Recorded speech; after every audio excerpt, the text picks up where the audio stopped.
अस्सलामुअलैकुम नाज़रीन, आप देख रहे हैं JN न्यूज़ HD। आइए नजर डालते हैं आज की अहम खबरों पर। खबर शामिल करते हैं टेस्टिंग बोर्ड की ब्यूरो चीफ सैयद समर बादशाह की रिपोर्ट के मुताबिक मीरपुर माथेलू मनु कासाई बीमार और मरे हुए जानवर खरीद कर उनका गोश्त फरोख्त करने लगा। तफसीलात के मुताबिक मनु कासाई मरे हुए मवेशियों और बीमार मवेशियों खरीद कर उनका गोश्त फरोख्त करने लगा है।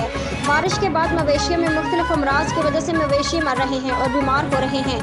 उनकी वजह से इंसानों में भी गोश्त खाने से मुख्तलिफ बीमारियां फैल सकती हैं।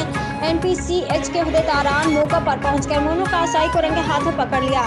थाना पे इतला देने के बावजूद अभी तक गिरफ्तारी अमल में नहीं आई है। मजीद NPCIH डिस्ट्रिक्ट बोर्ड की चेयरमैन सैयद आफ्ताब हुसैन शाह का कहना था कि कानून नाफिज करने वाले अदारे ऐसी मुख्तियारकार को चाहिए इन बीमार और मरे हुए मवेशियों का गोश्त फरोख्त करने वालों के खिलाफ कदम उठाया जाए और मार्केट कमेटी वालों को भी चाहिए ऐसे हरामखोर भेड़ियों के खिलाफ इक़दाम उठाएं और सब्जी फ्रूट मनपसंद रेट पर फरोख्त करने वालों के खिलाफ भी कदम उठाए जाए ताकि गरीब मस्कीन लोगों को भी इससे फ़ायदा मिले।